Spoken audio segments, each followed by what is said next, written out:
Tarixdan ma'lumki, O'rta Osiyo jahon sivilizatsiyasining eng qadimgi markazlaridan biridir. Bu hududda umrguzaronlik qilgan xalqlar tomonidan o'ziga xos madaniyat shakllangan. Bu haqda qadimgi yodgorliklarni o'rganish davomida ko'pgina ma'lumotlar aniqlanmoqda. Ushbu hududning ajralmas qismi bo'lgan mamlakatimizning shimoliy qismida joylashgan Qoraqalpoq diyorida ham qadim ajdodlarimizning aql va zakosi ila yaratilgan. Bugungi kunda dunyo xalqlarining e'tiborini tortayotgan, hayratga solayotgan ziyoratgoh va me'moriy obidalar talaygina. Shularning biri Amudaryoning o'ng sohilidan Nukusdan 43 kilometr janubda joylashgan Chilpiq qo'rg'onidir. Bu yerda olib borilgan ilmiy izlanishlarga ko'ra Chilpiq qo'rg'onining yoshi 2200 yildan ortiq. Qadimgi Zardushtiylik yodgorligi hisoblanmish inshoot 15 metr balandlikda, 65 metr diametrga ega tomsiz dumaloq minora shaklida bo'lib, mazkur tepalikda Zardushtiylar davrida marhumlarning murdalari yovvoyi qushlarga yem bo'lish uchun qoldirilgan. Keyinroq suyak qoldiqlari yerga ko'milgan. O'rta asrlarda mahalliy xalqning dini va madaniyati o'zgarishi munosabati bilan inshootning vazifasi ham o'zgargan. Ya'ni Xorazmshohlar davrida bu yodgorlik harbiy maqsadda kuzatuv minorasi sifatida foydalanilgan. 7-asrda bu yerlarga arablarning kelishi bilan minora qayta qurilgan. 9-10 asrlarda yana ta'mirlangan. Bir qator ilmiy izlanishlar natijasiga ko'ra Xorazmliklar Chilpiqdan mudofaa minorasi sifatida foydalanishgan.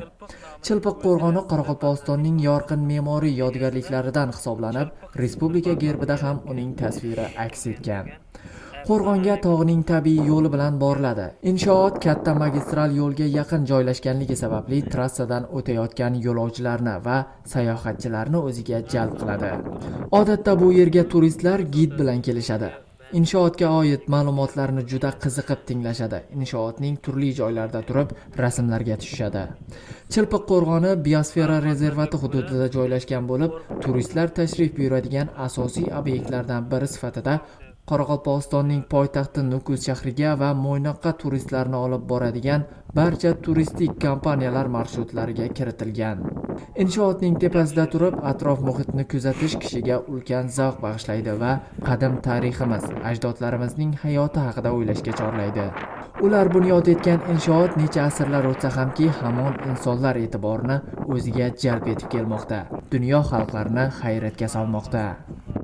Mana biz 2000 yillik tarixga ega bo'lgan Chilpiq yodgorligi yonida turibmiz. Aynan bu yodgorlik bugungi kunda Amudaryo tumanining, balki Qoraqalpog'iston Respublikasi, butun jahonning o'ziga xos tarixiy yodgorligi hisoblanadi. Bu yodgorlikning bugungacha 2000 yildan buyon saqlanishining o'ziga xos tomonlari bor. Bunda bu yodgorlik daryo yonida joylashgani Amudaryo bilamiz. Aynan shu daryoda ultonida o'ziga xos so'g'alaydan olingani sababli ham bugungacha nuramasdan saqlanib kelmoqda. Yana bir o'ziga xos jihati, bu yodgorlik tepalikda joylashgan bo'lib, o'ziga xos daryo suvlari bilan yulgan qumdan olingan bo'lib, aynan shu qumlar zilzilaga, turli xil tabiat hodisalariga qarshi tura oladigan darajada juda mustahkam inshoot hisoblanadi.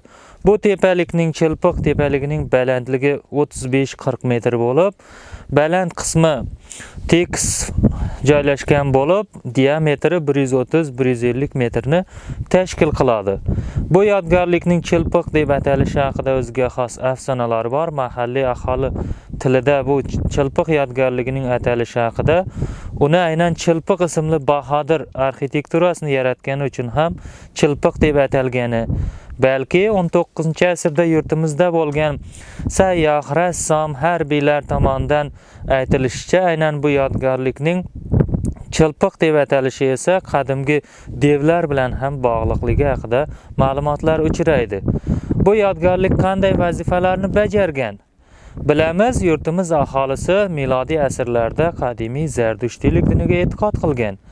Aynan shu Zardushtiylik diniga e'tiqod qiluvchi mahalliy aholimiz vafot etgan kishilar aynan shu yerda ularni tepalikka olib chiqib qo'yib o'ziga xos marosimlarni bajargan va Chilpiq yodgorligi ichidagi assuariylarda suyaklarni saqlashgan. O'z vaqtida Chilpiq yodgorligi 9-12 asrlarda Buyuk Xorazmshohlar davlati gullab yashnagan vaqtda dushmanlardan himoyalanish uchun mudofaa inshooti vazifasini ham bajargan. Bu qanday bo'ladi? Masalan, bu tepalik 35-40 metr yuqorida joylashgani uchun ham dushman kelayotgani uzoqdan ko'rinadi. Bu yerda esa o'ziga xos askarlar katta olov yoqadi va poytaxtga xabar berishadi va dushman yetib kelmasdan burun davlat mudofaaga shay holatga keladi. Aynan shunday vazifani bajargan. O'z davrida 9-12 asrlarda yurtimizda ilm-fan rivojlangan davr bo'ldi. O'sha davrda bu yodgorlik astronomik kuzatishlar ham olib borilganligini, yozgi, qishqi teng kunliklarni aniqlash uchun ham o'ziga xos ahamiyat kasb etganligini bilishimiz mumkin. Yana bu yerda 19-asrda aholi diniy marosimlarni o'tkazish bilan birga dehqonchilik yoki milliy xalq sayllarini ham o'tkazganligini bilib olishimiz mumkin. Bu yerning o'ziga xos tabiati haqida aytadigan bo'lsak, Chilpiq yodgorligi atrofidagi keng qumlarda o'sadigan bir o'simlik bor. Buni juvsan deb ataymiz. Aynan bu juvsan o'simligining o'ziga xos jihati Qoraqalpog'iston Respublikasining gimnida ham madhiyasida o'z aksini topgan.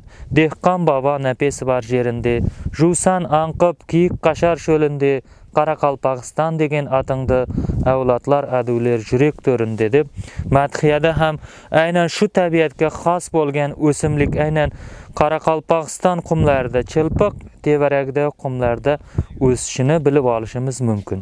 Amudaryo bo'ylarida tarixiy qal'alar va ziyoratgohlar ko'p joylashgan. Bu albatta ushbu hududlarda necha ming yillardan buyon odamlar o'troq yashab, dehqonchilik va chorvachilik bilan shug'ullanib kelganidan dalolat beradi. Sababi Amudaryo necha asrlardan buyon aholini ob-hayot bilan ta'minlab kelmoqda.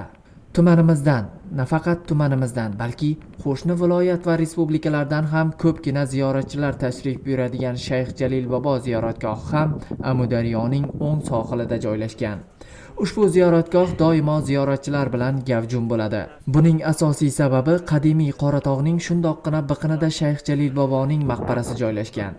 Odamlar bu yerga ulug' ajdodlarimizdan biri Ahmad Yasaviy va Zangiota kabi islom dini peshvolarining hamkori bo'lgan Shayx Jalil boboni, shuningdek, uning maqbarasidan 100-150 metr masofada joylashgan qabristondagi mangu qo'nim topgan ajdodlarni ziyorat qilgani kelishadi. Ziyoratchilar avvalo Shayx Jalil bobo maqbarasini, keyin o'z ajdodlarini ziyorat qilib, haqlariga Qur'on tilovat qilishadi. Bu xalqimizning Shayx Jalil boboga ixlosi, hurmati ramzidir.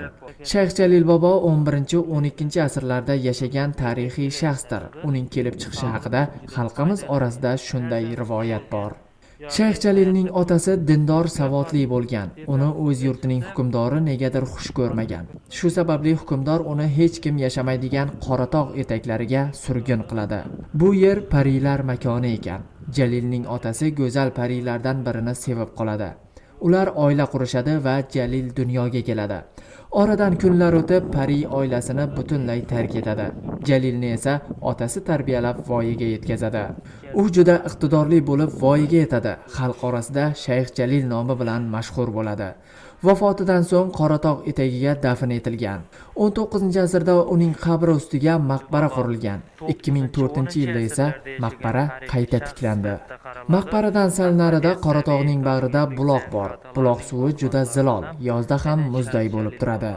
Shayx Jalil bobo ziyoratgohiga tashrif buyuruvchilar albatta buloqqa kelib, rohat baxsh, xushtamli buloq suvidan ichmay ketmaydilar. Mahalliy aholi so'zlariga ko'ra, ushbu buloq Shayx Jalilning otasiga hayot baxsh etish uchun tog' bag'ridan sizib chiqqan emish. Yana kishilarga hayot bag'ishlash uchun Shayx Jalil bobo qazgan emish degan gaplar ham bor. Bu gapda qanchalik haqiqat bor bilmadigu, biroq ziyoratchilar buloq suvini shifobaxsh deb hisoblab ichib, yana idishlarda uylariga olib ham ketishadi. Ko'm-ko'k, qirrali yassi toshlar bag'ridagi bu buloq suvi ustiga chang to'zonlar tushmasligi uchun bir necha yillar oldin yog'och taxtadan himoya qopqog'i qo'yilgan.